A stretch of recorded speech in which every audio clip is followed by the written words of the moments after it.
Yeah. Yeah. What? Yeah. Yeah, yeah, yeah. Loaded. Yeah. What? Yeah. Yeah. Yeah. Yeah.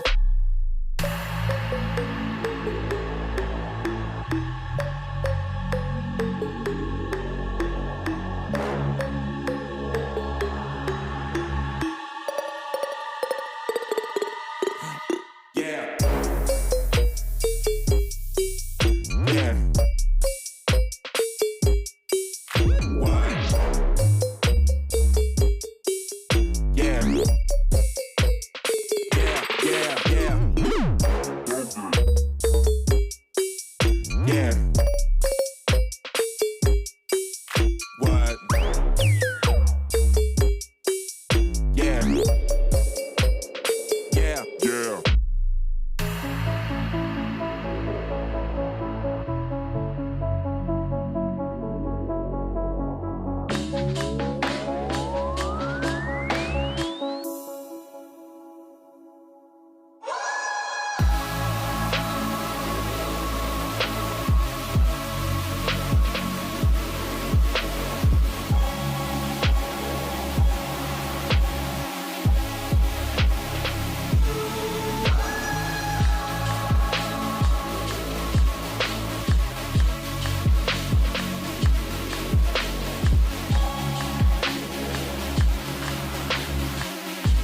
is still with us, but in a different capacity tonight. And so you get to hear his wonderful voice, and be part of this discussion as we engage on how SMEs can really begin thinking about weaving their brand in amazing stories and really just growing beyond themselves in that way. And so for those of you that have been following us over the last couple days on social media, we've taken a really interesting approach to how we, I guess, build up some intrigue and interest for this event.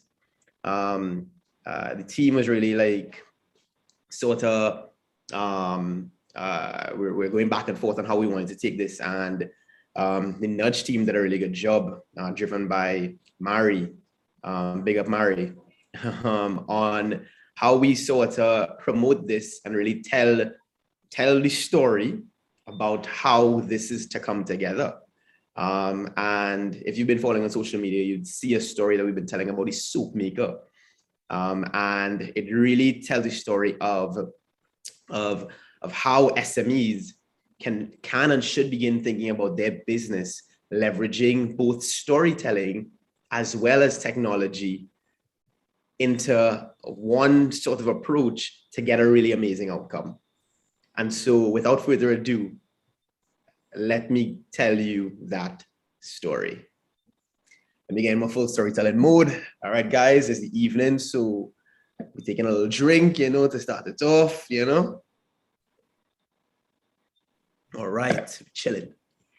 So, clear his throat. There was once a soap maker who worked very hard, developing soaps that were local and loved. Like many, she panicked when the pandemic came around. She deepened solely on markets which were no longer around.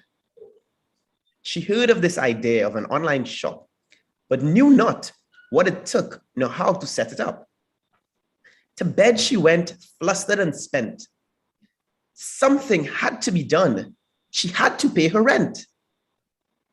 After morning run, which relieved all her stress, she couldn't believe it when she sat down at her desk. To her great wonder, her inbox was full of hundreds of orders she had to fulfill. She traced them back to the most beautiful site, featuring all of her soaps, photographed and priced. Confused as she was, she shipped all the orders, thinking she'd stay up that night to see what the cause was. Hidden behind sheer curtains, she saw her computer light up, and the little developer elves appeared on her screen of her shop. Away they went coding, adding more of her soaps with "Shop local this Christmas" carousel posts. Amazed and bewildered, grateful and blessed, these elves saved her Christmas from becoming a mess. If you are like our soap maker, needing a helping hand in tech, count on Nudge and the TBR to walk you through those steps. All right.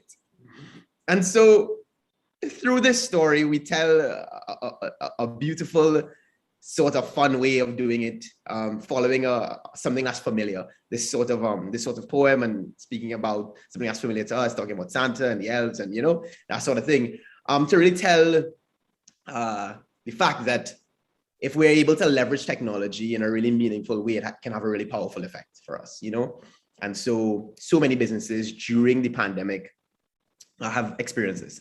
They've experienced that their shops are closed, they don't know how to get to their customer, and they're really not sure what to do. And so what has really blossomed over the last 2 years now, it's crazy to be thinking that we're almost on 2-year mark, is that a lot of platforms have come through and to really begin solving this problem. And Nudge is doing an amazing job at building a community around this platform type approach to help people who produce products to really get their products out to market and to serve customers in this new way that they've been traditionally working through a brick and mortar type approach. And so with that start to storytelling, we're gonna segue into a conversation on just that. How do we begin leveraging stories in that way to begin having that sort of emotional, powerful impact so that people begin to feel these stories, represent them in some way, identify with these brands, and fall in love ultimately, because that's what we want. We want people to not just buy our products, but to fall in love with our product or service, because that sort of run-on word of mouth effect is something that's truly amazing that we all like aspire for and want for our brands. And so I'm sure you all have heard enough of me. So without further ado, I will give way to my wonderful panelists to begin sharing some of their insights. And so I'll do it, well, look at that, all of them here. So from top, Scott, Nakia, and Andre. And I'll allow them to introduce themselves in that order.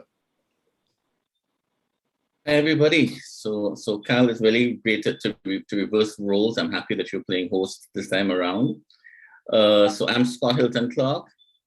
I had the privilege of working with leaders and executives and entrepreneurs from different parts of the world as an executive coach for the past 25 years.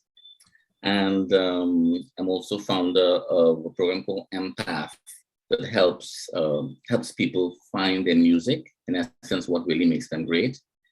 And I love my job, and I almost think of each of my clients as their own Netflix series. And I'm looking forward to this panel discussion because I think of myself more as a story listener than a storyteller. And I look forward to seeing where we go in this conversation. Yeah. All right. Hi, everyone. Good morning, good evening, good night, wherever you are listening to us and watching us. My name is Nakia Riviak, and currently you find me in Brooklyn, New York, but I am a woman of Caribbean ancestry, if you can hear the accent, originally from Trinidad and Tobago, proud Trini. And I'm really excited to be here, one, to support Nudge and Tech Beach and my good friend Kyle and Anya, and also to meet these they're very handsome gentlemen, but they're also very smart. That's why they're here. But anyway, besides that, I think what's important to you, I'm sure, is what I do right now, but I'll tell you a little bit very briefly about what I have done and the role that storytelling has played in that journey. So I'm right now director of consumer insights at Netflix, where my job spans all parts of the organization. And it's everything from brand and reputation that Netflix has across markets to a space called creative production, where the team is thinking about how you leverage an asset anywhere from a static image or box art on the screen all the way through to the actual movie or series. How do you leverage storytelling and truncate it when all you have is a static image? So that's like a question that we think about to teams that are at the intersection of content and product. And it's been an exciting several weeks in Netflix, because not only is it the caliber of talent really high, but I think storytelling is in their bones. The final thing that I'd say is that before Netflix, I traversed a career in research and insights, lived in several countries, but did so with storytelling at the heart of what I did.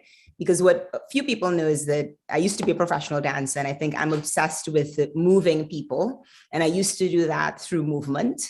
And I think so much of what we do in business is moving people to think differently about our brands, to value the service or the product that we're offering in a way that sort of fits into their lives, and to appeal to that, you need to be able to convince and compel. And oftentimes, the more that you can connect to emotion, like Kyle did when he just shared that story, the more you're able to sort of win over hearts and minds. So it's been a joyous journey in transforming a function that's often known to be perhaps very data-driven to make it much more emotive. And it's great to do it at a company like Netflix, where literally they rely on insights about members and like what they're experiencing and the stories that people want to see, whether that be in automotive or in, dating and love life. And they do so quite effectively. So it's been wonderful to sort of be there, leveraging the power of insights about people, culture, humanity, so that they can recruit better stories and creators, and then tell better stories on platforms. So I'm happy to be here, and I'll toss it over to Andre. All right. Hi. So I'm Andre. And when I think about my career, it was actually a story that got me started as a professional coach, trainer, and public speaker about 15 years ago. I was in Jamaica, and I met someone on vacation, and he asked me what do I do. And at that point, I was head of marketing for Jamaica Money Market Brokers in Jamaica. And he said, "No, I didn't ask you what your job was. What do you do? Who are you? What do you want to do?" And I said, "Well, I just finished a negotiation course about teaching negotiation in the organization. And I think I want to write a book about it." And he said, "Okay, that sounds good." He said, "Now ask me what I do." So I said, "Well, what do you do?" He said, "Well, I run a travel agency. I do tours to Israel, mostly group tours out of Connecticut." But he said, "Ask me what I want to do." And I said, "I don't know what you want to do." He says, "Well, I want to publish a book." Right? So he challenged me to spend the next 9 months writing a book. And I originally expected to write a textbook on negotiation skills. Ended up writing a business novel, a medieval tale about two kingdoms at war with each other, and try to embed the learning of negotiation into this story, where king calls his two sons and says, "We're going to be invaded by another kingdom." One son was a soldier, one son was a farmer, and he sends the farmer son out on a mission to try and save the kingdom, when the farmer thought he absolutely wasn't the right son to go on that mission. And it's how you go through the lessons of that story that sort of embed the learnings in negotiation skills. So that ended up in a career over the last about 15 years of me doing corporate training, especially on negotiation skills. And I can tell you that whenever I was in a 2-day workshop, which is a long time now that we've been in lockdown, I can't imagine being a 2-day workshop anymore. But whenever I was in a 2-day workshop, after lunch on day 2, as sleepy as everybody ever looked in that room, if ever I said, "I want to tell you about a time," everybody would pay attention. Because those little anecdotes that you tell that really help you to share a story are more powerful than any theory or facts that you can ever put forward. And after about 7 years, I found that I had dated stories. I was telling the same story over and over. And I got bored with my stories. I can't imagine how certain old rock groups play the same song on tour over and over for 20 years, right? So having said that, I needed new stories. Being a full-time coach and trainer, I ran out of stories after about 7 years. And I decided I would find a job with what I consider to be a global leader in storytelling, corporate storytelling, which was Virgin Atlantic. And my mission was to join Virgin Atlantic, really to understand how a company who spends very little on advertising gets such a powerful brand presence. And a question I used to ask people, when talking about Virgin versus, let's say, British Airways, how many planes do you think Virgin Atlantic has, right? And people would guess 100, 200, 300, because British Airways is up close to 1,000. And I would often tell them, no, we have less than 40 planes, right? We just have a little over 30-something planes at the time. And it's sort of strange that when you think about Virgin Atlantic, you think about this massive global airline, but they have fewer planes than Caribbean Airlines, right? So how did they get that out there? And I think it was just really learning what I could from the organization about telling a story to build your brand. I meant to go there for 2 years to learn a little storytelling. I ended up being there for 5, and then I ended up being there for 8. And now I'm back, having left Virgin, back full-time, running my own consultancy again. Very, very focused on innovation and storytelling, and how do you use storytelling as a corporate communication tool. So excited to be on this panel, and I hope I could add something interesting to the conversation today. All right. So it sounds like each one of you come from a different perspective on understanding how to leverage storytelling to really build powerful brands. I think Scott even understood himself, right? From the perspective of Scott specializes in people telling their own personal stories, finding, as he so happily put it, finding their music, right? you know? And so from a perspective of people telling their own personal stories, which is then translated through their brand. And so just connecting Andre's last point, a big part of why Virgin is so powerful is because the founder of Virgin tells his story through the brand, Sir Richard Branson, you know? And so when people travel with Virgin, they get to or interact with Virgin products, they get to feel like a touch of his like adventure type personality, you know? Because when I interact with a Virgin brand, I feel like I'm an adventurer myself, you know? And so the reason, so it's because Sir Richard Branson did so well to find his music and translate his music through his brand, that when people now interact with their brand, they feel like they are adventurers too, you know? And that's why people travel with Virgin, because they want to feel like that adventurer, like Sir Richard Branson, you know? And so in essence there, that is an example of a powerful story told, you know, where oh my gosh, yeah. And so Scott, I mean, yeah, like I said, you undersold yourself a little bit by not letting us know that you help people find their music and tell their story, you know? You're on mute. The most popular thing said on the internet today. These days, yeah, for sure. No, I think there's something very powerful, and I love the, you know, where Nakia talked about where people get moved, right? And a lot of what I help my clients do is to tell their own story powerfully. And what happens is you see a whole rise in confidence that happens from that, right? When you can really tell your story authentically, right? And we hear that word authentically a lot these days, because what we've been talking about in common, this idea of heart. I mean, heart is present. You know, there's a saying around, people remember 20% of what they hear, but they remember 80% of what they feel.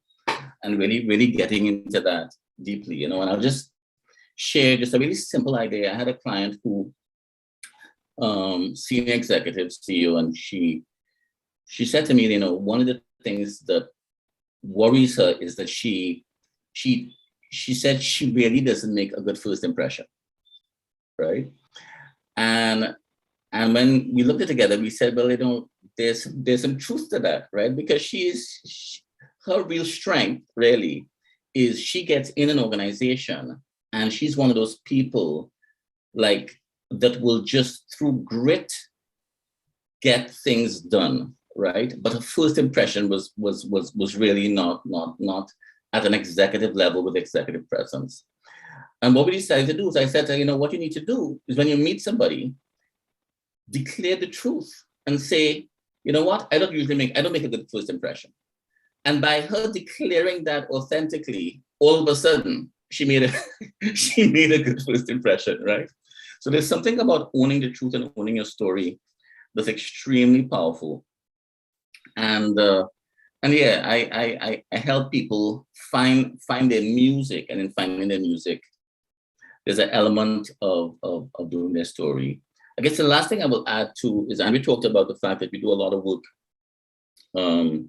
as consultants in communication, and how I got over my particular fear of public speaking was adopting storytelling, right? And there's a place where I felt, well, as a West Indian, I could tell a story, right? we telling stories. So a lot of my clients, I encourage them to kind of take on that approach. And you see a lot of the fears you think about kind of dissipate as we do that. Yeah. So. Yeah. All right. So I wanna channel the discussion tonight. We're here for another 40 minutes or so. Everybody, you know, is a big boy lime. Bring out your wine glasses. Andre having a mojito, you know. So, you know, it's a cheers to the lime that we can't have in person, but we're virtual, right? All right, cool. So everybody can lime with us, you know. We are chilling at a nice little lounge, four of us talking about storytelling.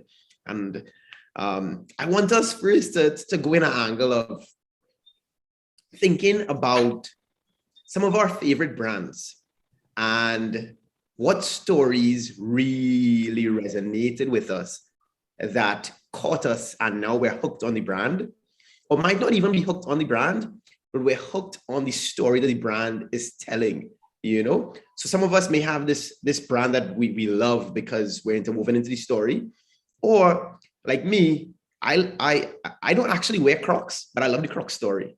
You know, I think it's powerful and amazing, right? And how they're able to build a phenomenal brand because of it. And so come reminisce with me, share with me some campaigns, some stories, some brands that really connected with you. We could start with Nakia. So I'm going to date myself, and I'm going to use this purposefully to tell the story, but I loved the old TTT. Like the old TTT before there was this is Trinidad and Tobago television for those of us who are joining who are not from Trinidad. And of course, now I understand the laws of brand building and brand growth and can diagnose exactly why it's stuck and it's salient. But it's not a campaign necessarily because it was a television station. It is a television station, but like back then it was the only. So there was no competition. And it delivered to me all of the things that I looked to as a kid for joy, right? Sesame Street was always there. You know, on Sundays, there was like the Bollywood segment. And it was my sort of window into entertainment because this is all pre-cable. And so when I think about storytelling, it wasn't that they were necessarily advertising themselves out of home or on other channels because there were no other channels. But what they did have that I think a lot of brands and people who want to build brands, personal brands, can learn from it is they understood at the time that there was something powerful about the singularity of messaging, look, logo, feel. They had first movers advantage. So they were out there in the market like way before anybody was. And interestingly, when they changed the logo, when was that? A couple of years ago? I feel like there was a Twitter storm about how awful this new logo looked. What they did was not respecting these signals and cues and the emotion that people who are still alive, including myself, had built up for years because of this. And, you know, I think about that a lot. I think about how powerful it is when establishing a brand, and it could be a small shop on a beach or whatever, to be singular in focus, single-minded, and to try and find these ownable elements that like you kind of maintain over time. You might evolve slightly, but like it's like a personality, it's central to you. And I know you didn't ask me this, Kyle, because this is all about memorable campaigns and stories and brands, but just in response to Scott, since we lime in and as a conversation, one thing that I wanted to just sort of talk about is the fact that, and I don't know if you've observed this in coaching other execs, but sometimes there are two steps that precede being able to tell your own story and be vulnerable and even say like that woman, I actually don't come across well. It is self-awareness, because a lot of people have no idea, right? Like there's a gap between like the reality and how they're perceiving themselves. So there's like a consciousness that needs to come that is very empowering, because once you know thyself, then everything is free. And then the other thing is a little bit of confidence, because people think that vulnerability is something kind of weak, but it takes a lot of courage and confidence to be vulnerable. So I just wanted to sort of come back to that point. But yeah, Trinidad and Tobago television, totally boring, but talk about salient. You know, like I could recall the sound of it, the look of that logo that would flash in between, you know, what would happen when the national anthem would start playing at the end of like the broadcast, and then like the lines that would pop up. And, you know, I think the world has changed. The world of television has changed. Of course, it's all great, but there's just a lot to be learned from simpler times too, because people have to really focus on the basics. Nakia, you take us real down memory lane there, boy. Thank you. I've seen the, you know, the stripes that come up. Exactly. Which means go to bed. I was always like, oh gosh, there's nothing else to do. I just want to watch more. Oh wait, I have no other TV to watch. It's over. Yeah. I think what we can learn from what you just described there, though, is really important. Is something that's nuanced, that it's not like overt in terms of storytelling from the perspective of like, here is a story from start to finish, and this is my brand. It's more understanding that storytelling begins with very subtle cues. The things that you said that you remembered had little to do with TTT and their content. You know, TTT is like is a media platform, and so quite frankly, you should have recalled a ton of media content. No, it's not those. Those are the things that you remembered. You remember the visual cues, the sound. You remember these things that are subtle pieces to the brand story that, once interwoven well, becomes those things that you really remember and really captures you for a long, long, long time. You know? One quick thing, Kyle. I mean, I think the science of it is that we as human beings are hardwired to make shortcuts. And as we get older, it's even more important that we don't have time. And so you're making quick associations and you have very irrational thought because we're fundamentally irrational beings.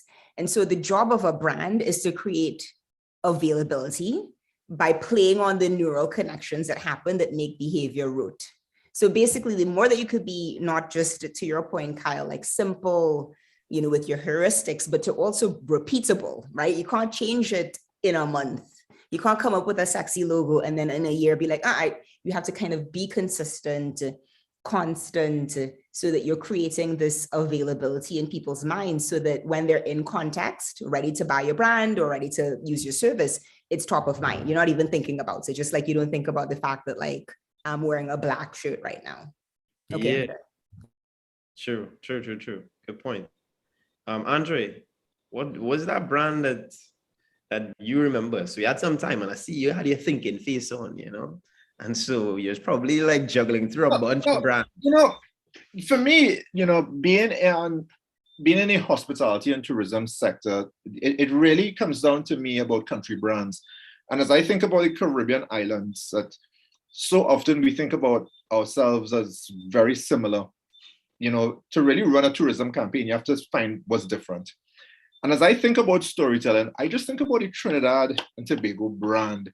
It just comes to mind for me. My childhood, you know, is just, I've always been, you know, talking about Netflix, you know, you look at certain people get a 1 hour comedy special. And I think that I had 1 hour comedy specials around me every single day when I was growing up, right? There was always somebody who was a storyteller who just had the line rolling. And we get used to that. And you kind of forget as a Trinidadian who's lived out of Trinidadian for 20 years, the way we speak in hyperbole, right? So that it, to every other person in the room, it sounds like that man a real lion boy. But the other Trinidadians know that he's just telling a story. And what that jumped to mind for me is a friend of mine. He was describing an accident he had. He said he was driving down the road and it was pouring with rain, right? And he said all of a sudden he see a family of donkeys crossing the road. So he jammed on the brakes. He said the car skid left, it skid right, it make about 4 circles, it spin. He said he hit the mother donkey, it fly up in the air, land, went through the windscreen, and when he look across, you know, he see a donkey sitting down in the car next to him, right? And everybody like, what? And the other Trinis were like laughing, while the other Caribbean nationals were like, really, that happened? He said, of course, no, that didn't happen. I just basically bounced the donkey and put a little dent in the front of my car, right? But that doesn't make for a good story. And to an outsider, it could be that man could real life boy, right? But to a Trini, hearing stories told like that, you forget how powerful it is until you live outside of Trinidad for a while. And when I have a Trinidadian crew, Scott was over in Barbados, you know, about 2 weeks ago with some of his friends to celebrate a birthday. And the kind of stories that were going by there, you know, it was a comedy show, right? And I haven't been that entertained by a bunch of people sitting down. These are all career professionals, CEOs, business leaders. Just being able to sit down and put things in context in a way that really creates a sort of a social connection that is so unique to Trinidad that I appreciate so much being a Trinidadian who doesn't live there. So for me, when it comes down to a brand, I can't think, and maybe it happens in Latin countries, you know, that I don't speak the language well enough to understand the nuance of it. But for me, in the English-speaking countries that I've visited in my life, there's no brand that I connect with storytelling like Trinidadian culture. And it's just growing up with it. It's become such a part of my life. And then being removed from it, I appreciate it so much more right now.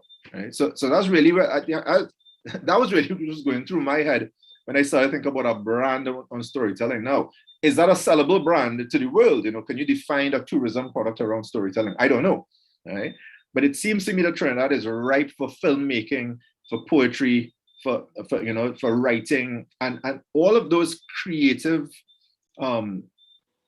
vehicles for where the future is going to go.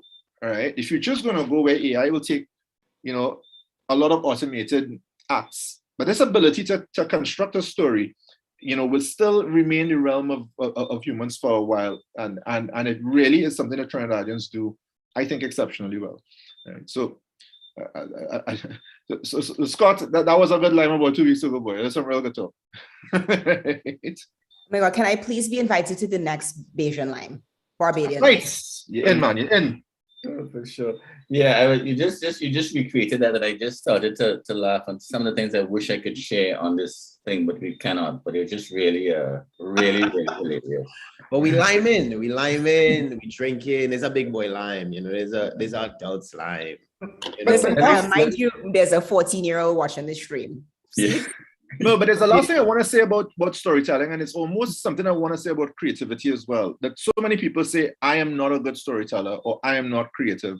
So they really just need a little help and a little structure, because fundamentally, there's so many numbers, that have been tossed around for how more powerful putting things in a story are than if you just give facts, right? So 22 times as much recall, I think, is as good as 7 times. So 7 times better recall if you put something in a story form than if you just give somebody facts, right? And a simple example for me, I remember I was trying to think of 3 ways that companies could be innovative, right? Which would be value extraction, value capture, value, being able to create value. And for me to remember that, the extraction, I think of myself in a dentist's office, waiting to get a tooth extracted. So I remember by making that connection between extraction and the first part of that story in my head. And in that story, the dentist's light is too bright, and I'm wearing a cap, and I pull it down over my eyes. So I think of capture. So extraction goes to capture, and then automatically creative comes in. And if I have to ever remember those 3 things around how you could create value through innovation in an organization, 20 years from now, that story would have disappeared, but it's what I use in my brain to be able to almost use as a file folder to find how things are related. Yeah. And the more we could find these sort of relationships between facts and string it together in a way that makes sense, it is better we have a deeper understanding, ability to communicate it, and ability to actually share ideas. Right. So that's what really jumps to mind for me in terms of how storytelling becomes a very, very powerful tool that anybody can use. Can I just build on that with respect? And given that we had a kind of a Trinidad theme, TTT Trinidad, I'm going to share a story. Ads, really good ads can tell a story in 30 seconds, 15 seconds, right? And again, talking about dating yourself, this ad has to be 40 years old, right? But it's an ad on Cricks, Bermuda's Cricks, right? And the ad is a guy is going to the airport, and the customs officer stops him with his bag, and he has this big old-time grip, right? And when he opens the suitcase, you see cricks everywhere, cricks, all kind of cricks, right? You say, Mike, where are you going? You say, well, this is my vital supplies. And then he pulls up a little small brown bag, and he says, what's in that bag? And he says, my clothes, right? And this idea of cricks being your vital supplies, right?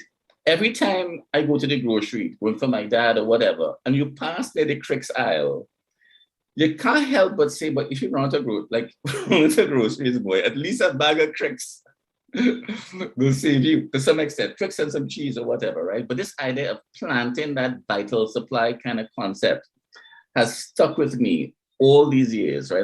So I don't know whether that was just a genius of that thinking, but really that story, instead of having something vital and essential in your house, I think every Trinidad household, to some extent, has some crick somewhere in the cupboard, right? So anyway, that's what my branding had me think of when you were thinking about brands from that perspective. Yeah.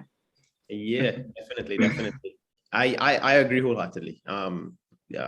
Cricks has then become a vital staple in every Trini household, and that really was done by interweaving that story of Cricks being your vital supplies, which I think they did a phenomenal job. Whatever agency came up with it, kudos to them. If the listeners know what agency it is, big them up, full 100 on that.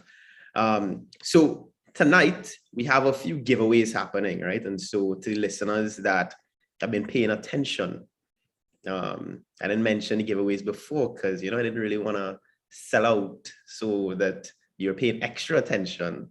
But I have a simple question. I have a very simple question. With the exception of the last brand that we spoke about being Cricks, we've discussed several brands which resonated with each of us. Tell us 2 brands, except Cricks, that were highlighted in this discussion. And by the end of tonight, you'll have the opportunity to win. And so I want you to go to Tech Beach's Instagram page, drop us a DM, let us know. All right. Make sure you're following us too. If you're not following us and then you win, you get the right answer. Can't really promise you that you'll win, but you're selected at random. But if you're not following, you might select somebody else. I'm not saying that we will, but I'm saying that we might. Anyways, so yeah, continuing on with the discussion. All right. So I think in the discussion we're having here, we identify quite a number of things that stand out to us that really help us to remember brands, feel enamored by the story that they're trying to tell. But Andre, given your history and experience, help us structure this a bit. Right before wait, let me finish now. You're ready. This man ready to jump on there. I don't know. I ready. I don't give him a preamble, I still have a little stuff I could do while you're talking. Go ahead. I said Trini and me and Dr. Oli come from the same cloth. We gotta give a nice preamble. All right. So Andre, in my preamble, come tell us a bit about the structure of how we should think about these stories as an SME, as a small business. We don't have all the resources, and so we don't have a big brand budget to hire agency and a thing. Tell us, in essence, how do we begin thinking and structuring our thoughts around weaving a story that can really resonate with our initial first customers, that first tribe that love our product? Yeah, and let me jump in with a preamble, all right, if that's a thing. Right? And to do that, I want to go back to your original. So one of the questions you asked earlier about Crocs, right? And I know we've been dating ourselves on this call, but I'm gonna date myself back to when the Soca Warriors were in the World Cup, and I had a pair of black Crocs that I wore back in whenever that was, and it was not stylish at the time, right? It definitely wasn't stylish.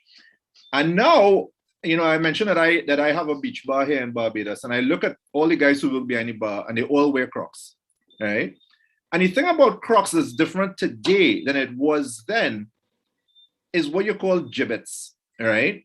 And when you look at these gibbets, what is it?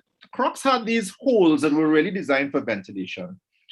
And somebody, I don't know who it is, it could be the chief innovation officer, it could just be somebody working in the factory side, but we're wasting time with these holes. Let us design something to make these holes useful. And I don't know what you call it, but it used to be a bracelet. Was it a Pandora where you bought different charms, right? And part of that bracelet was that you got to customize and build your own story that was represented on your wrist. So that when somebody looked at your wrist and they looked at all the charms that you chose, if you had done a Find Your Music program with Scott and you recognize that you like ballet, you would find a ballet dancer, you would find music, you would find dancing shoes, and you could tell your story in 1 second by how you basically built out the little charms that went on your bracelet. Similarly with Crocs, what I realized is the guys behind the bar, they try to tell a story about themselves using the little gibbets that they actually attach to their Crocs, right? So Crocs have actually gone from being an ugly, comfortable shoe to being a blank palette on which users can tell their own story. And fundamentally, as we look at SMEs trying to build out what is a network effect really? If you're trying to build a new app that requires a community of users, WhatsApp makes no sense if you only have 2 people on WhatsApp, right? I love BlackBerry Messenger. Again, that was my favorite. And I said I will never give up my BlackBerry because I love my physical keyboard. But very soon, I was the only person with a BlackBerry, and therefore there was no network of people for me to communicate with. So as a small brand, you have to build out these networks. And one of the key things with those networks is to identify very early on with your product who are going to be your most loyal users. And there's this rule called the rule of 1,000 fans, right? If you have 1,000 fans who prepare to pay you $100 a year for access to your product, you're making $100,000 US, right? And that's really $8 something a month. So how can you build that initial fan base, which could be your friends and family only, to build these small networks that expand exponentially and organically off of those original users?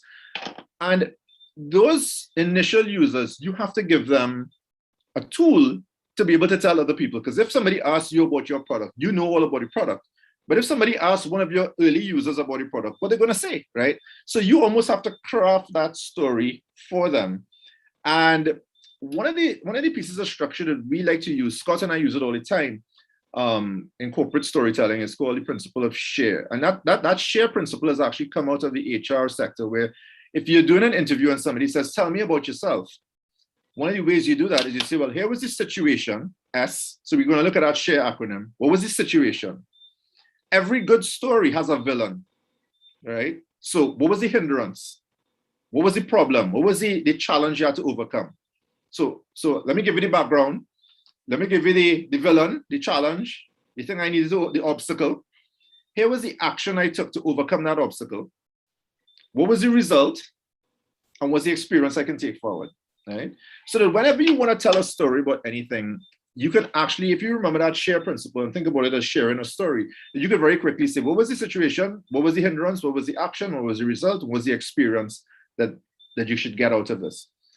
But when it comes down to your product and being able to build that as an SME, building an audience for yourself or building a network of users, fundamentally, you should start by seeding, a bunch of people who are going to be your loyal fans in the beginning, and then help them to tell your story in a way that is memorable in your absence. I think Bezos is the one who said that your brand is really what people say about you when you're not in the room. And ultimately, if you can help people to say the right, because if I were to talk about Scott, there's so many things I could say about Scott. Scott would have to help me to understand what is the thing that he wants me to say, because I have a lot of good things to say, but that can end up being jumbled. So I often ask Scott, what are you the master at? That if I were to say, this is what Scott is the best in the world at, I have it at the tip of my tongue. And Scott has said, I am a greatness detective, right? And I love that because he is, right? And I could say that to people and then they build their own understanding. But within that simple sentence, I can tell Scott's story better than if I didn't have that simple little piece of information from Scott to help me along the way, right? So I think I went on for a little while there, but clearly what it is basically find your initial fans, which will early on will be friends and family. Let them know what your story is and make it easy for them to share that story with other people, right? So those are the 3 steps that I would really say for anybody who's starting a new business and trying to build out a loyal set of followers. Yeah, good. Anyone have anything to add to that? Scott or Nakia? Well, Scott, you're on mute. Oh, you're still on mute, boy. But I think to add to that is brilliant. I mean, I think, I think in terms of the corporate, the share acronym is simple. It works, right? And it's amazing how many people when asked that question in an interview, even in an interview setting, tell me about yourself or tell me something, it's just really flat. And when, what I love about this idea is when you bring in that challenge or that opportunity, the challenge or the barrier is perk up, because everybody can relate to a challenge in their particular life that they've overcome, right? That's where the juice is. And it gets into what Nakia was saying earlier, that we don't want to be vulnerable to talk about challenges if we want to think, but that's what really makes a difference and really get people's interest, The thing I will say too is one of the things that courses that Andrea and I deliver together on presentations, Andrea always talks about who's the enemy in the room, right? And the enemy for anybody presenting, everybody tries to guess what it is, and then he shows your smartphone, right? And the truth of the matter is, if you are not interesting within a few minutes, people go to their phone, right? So you have to actually be more interesting, than somebody's smartphone. And therefore the bar, and there's a lot of great stuff on people's smartphones, right? So you really have to take storytelling to a whole different level, at an emotional level, to keep people very engaged. Yeah. Yeah. So, Yeah. The only thing I would add, and I loved the framework that you shared, Andre. So this is not based on me. I started initiatives, but this is based on like market entry strategies with global corporations. One thing that I think complements this view, which you just shared, the 3 steps, and like making it easy for friends and family to tell you a story, that I think is additive, is applying the jobs to be done theory, which basically says, look, you may think that the baby that you've birthed in the form of this new idea is the best thing ever. And you want everybody to know about it who is close to you. But in real life, the people who you have to convince don't care. They don't know you. There is no awareness of who you are, what your brand is offering. And so one of the things that I think has been really helpful, even as big mega brands consider market entry strategies into places where, for example, at Colgate, we were trying to enter sub-Saharan Africa and parts of rural India where people don't use toothpaste and toothbrush. So it wasn't like necessarily that you didn't have anything to rely on. You had to literally convert people. We apply this theory of jobs to be done, which basically asks the question, when people need something, I'm bored, I'm hungry, I feel tipsy or whatever, you hire goods and services to fill that job.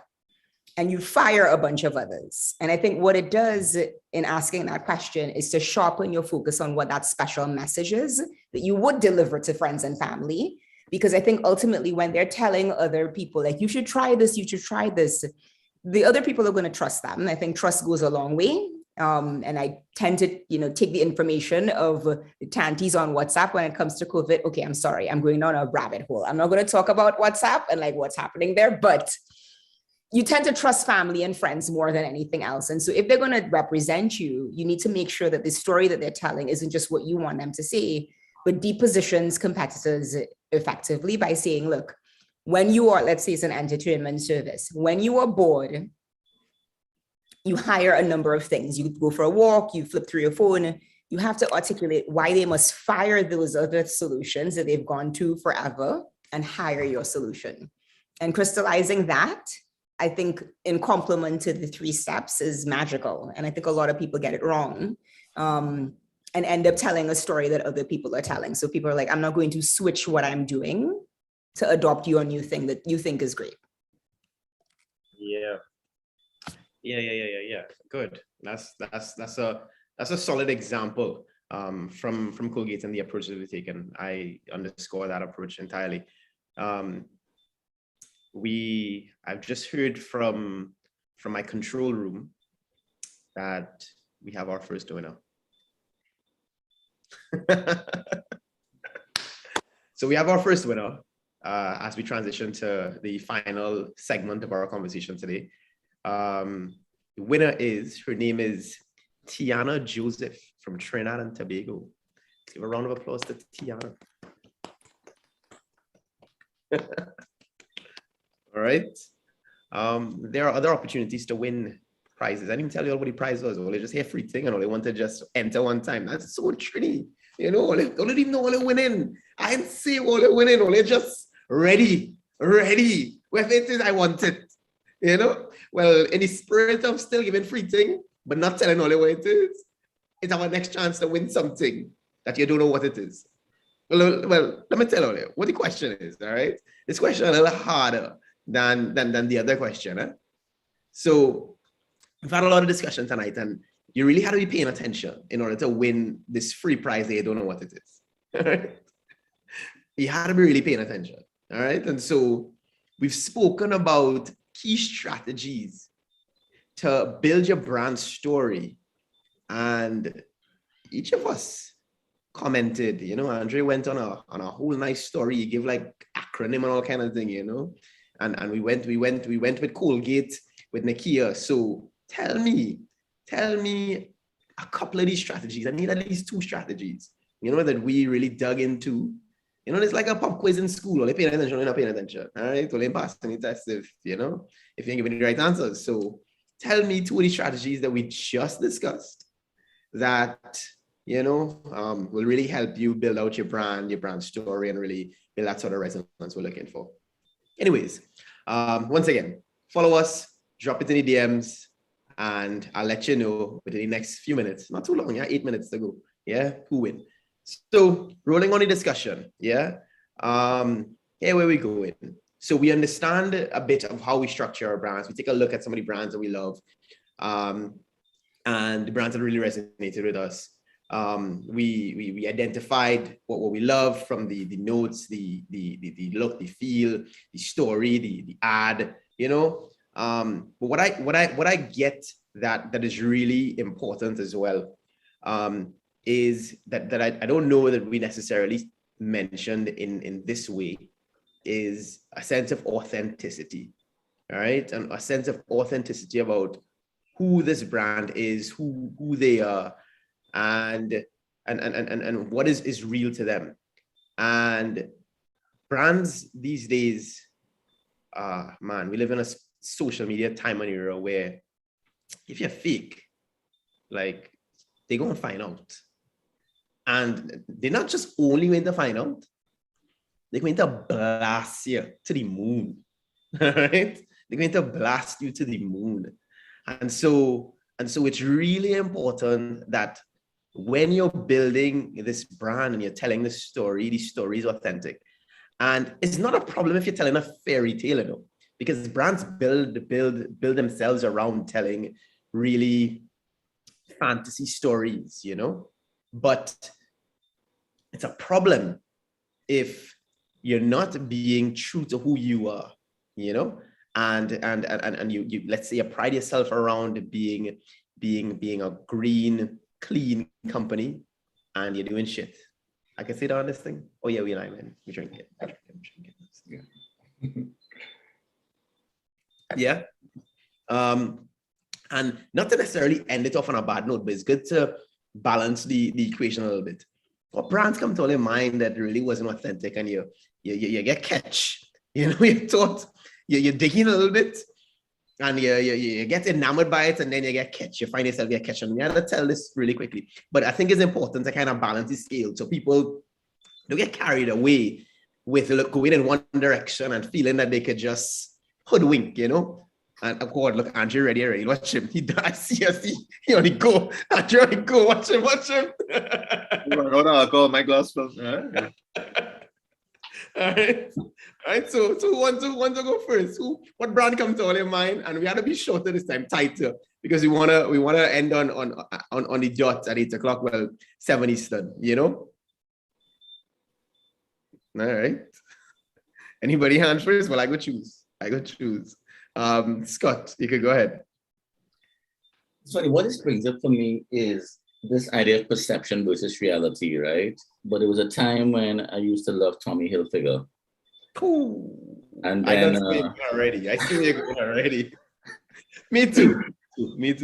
Right. And then it was, you know, alleged his comments. And this is back in the days before we even have this level of awareness, etc. But you know, Patty made some racist comments, but just the perception of that, you know, was a major turn off for me. So that's kind of what popped into to my brain. There's some local examples here in Trinidad, but I think I prefer not to, Put nobody on blast.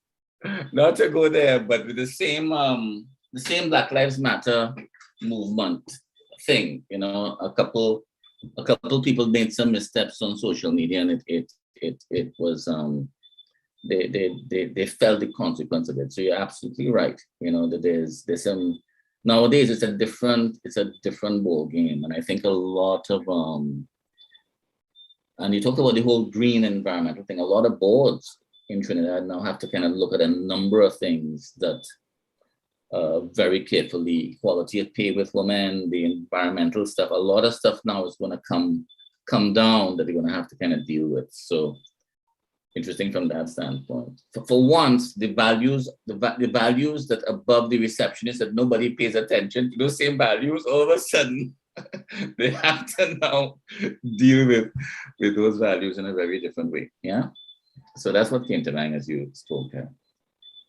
Maybe I'll piggyback off of it only because similarly, I thought about not one particular brand, but the industry of beauty in America. And this is sort of a fallout from George Floyd's murder in the US and the Black Lives Matter movement. There was a lot of momentum to see companies make meaningful changes, and brands in particular, to everything from their boards to executive leadership to like the representation on shelf. And there was this hashtag Blackout Tuesday where everybody was supposed to put a black square across social media. And it was a moment of solidarity, but I think people were like, this is very weird, Estee Lauder. This is very weird, Target. Like let's look at your boards. Let's also look at your executive representation. This seems very strange. And oh, by the way, let's look at your shelves. Like you're supporting with a black square, but 2% of the products on your beauty shelf are actually like, you know, from Black people and by Black people.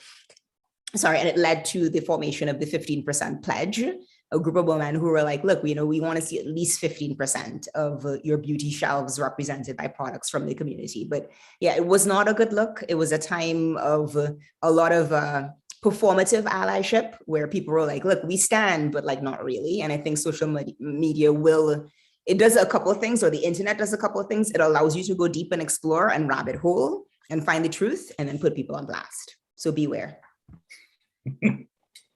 Yeah. Well, watch here. We finishing with Andrew. No, and for me, you know, I don't know if any of you, I mentioned F1 a little early on, you know, when we were talking, and I have to tell you that I look at F1 racing, which I follow, and I wonder why Red Bull is involved, right? So Red Bull is involved in F1 racing. When you look at the other companies involved, it's Mercedes, you know, Ferrari, you know, Alfa Romeo. Yeah, you have all these different, and then you have Red Bull, and you ask yourself, why is a drink company involved in F1 racing when they don't manufacture cars? And I was so upset by how the race ended on Sunday with Red Bull winning that I went up to the bar on Monday and I banned Red Bull from the bar. We say we're not serving any Red Bull here, right?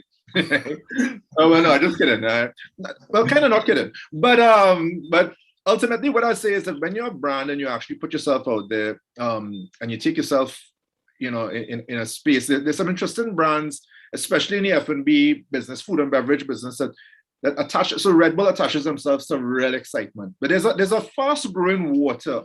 We don't have it in the Caribbean. I don't know if you're familiar. It's called Liquid Death. Have you ever heard of it? Liquid Death.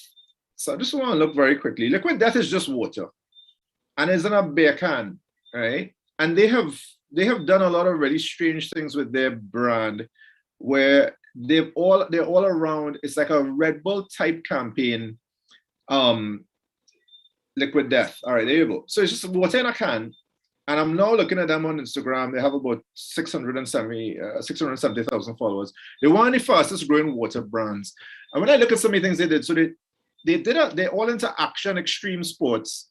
And they did a skateboard with Tony Hawk's blood in it. So they took Tony Hawk's blood and they put it in a red paint, and they painted a certain number of skateboards with it, and they distributed that. And for me, there's certain times when a brand goes too far, right? Because it starts to feel like you're pushing the thing just for controversy. And I get turned off of brands like that. If you wanna take ordinary water and put it in a can and build a campaign and a brand off of it, that's fine. But when you go to the point where it's forced and you're taking blood and putting it in paint, just to almost be extreme, I kind of get turned off of brands on that, and I can't see myself drinking any liquid death. I can't get into it. I'll just take some tap water, please. Thank you very much, with two blocks of ice. Right. I'm not going to build into the brand world, which doesn't feel authentic to me, about taking water and trying to make a story around water that feels so far removed from the product. Yeah. Yeah. But clearly, back to your point, they're one of the fastest growing brands. Clearly, it resonates with a specific audience. It does. And they are playing the game where they're on either you love us or you hate us. And they're quite happy to have people like me say what I say, yeah? Right, and either way, whether you love us or you hate us, you're gonna feel something, all right? And so many brands fall in that mushy middle where you're indifferent. You don't care. You interact with the brand and they're absolutely not memorable. And so I think it's real clear what their strategy is. Their strategy is, whether you love us or you hate us, you will remember us, all right? And so that in itself is a strategy. All right. And it's quite clearly an effective one. All right. So they left a mark on you and the mark was a negative one. They win still, a check in their box. All right. Yeah. And so I think we looked at brands from a number of different perspectives tonight. We looked at telling stories from a number of different perspectives. We looked at the good, closed off with the bad, and we looked at how we structure things. And I think this conversation can go on and on. But with these sort of panel discussions, a little lime, like I say, we're drinking a little bit. I just finished my wine, it's right in time. We can only touch on so much. We can only vibes a little bit, give them a taste of where our minds are at and how do we think about things. And so I want to close on a positive note by awarding another winner. All right. Actually, my control room is telling me there are two winners for this last question. First winner, was that control? Yeah. First winner, Desiree Felix. Desiree Felix, come on down. No, I'm kidding. Desiree Felix is first next winner. Round of applause, Desiree. Good job on answering, good job on following, good job on sliding in our DMs. And the second winner is Miss Shade Seeley. All right. Shade, round of applause. Good job. Good job on paying attention. Clearly, you were an A student in school, you know to answer the questions very well. So tonight we close off. We want to give thanks to all of you for contributing, taking of your time. I know all of you are very busy people, and I take not for granted you all making time to be here to share in the discussion, to lime a little bit, to drink a little wine and talk about brands and delving into storytelling and that sort of thing. And so thank you very much, Scott, Nakia, Andre, and without further ado, I would like to close and tell you all good night, bid you all farewell, adios, ciao. Actually, until next year. Wow. And so this brings the end to the Nudge TBR series for 2021. Wow. I'd like to thank all involved. I'd like to thank Kinesis Studios. I'd like to thank my team, Raquel, Gia, who's on social media. I'd like to thank Mari on the Nudge team and all the Nudge people that have brought things together for the last few weeks. We 110% couldn't do it without any of you coming together to make this happen. And I think we've put together a really quality production that lay groundwork for 2022. And we are super excited for what is to come and bringing together more conversations like this that are super meaningful and powerful and growing our communities together. Thank you very much. Merry Christmas, happy holidays, happy New Year, and see you all in 2022. Boom. Thank you. Bye. Take care.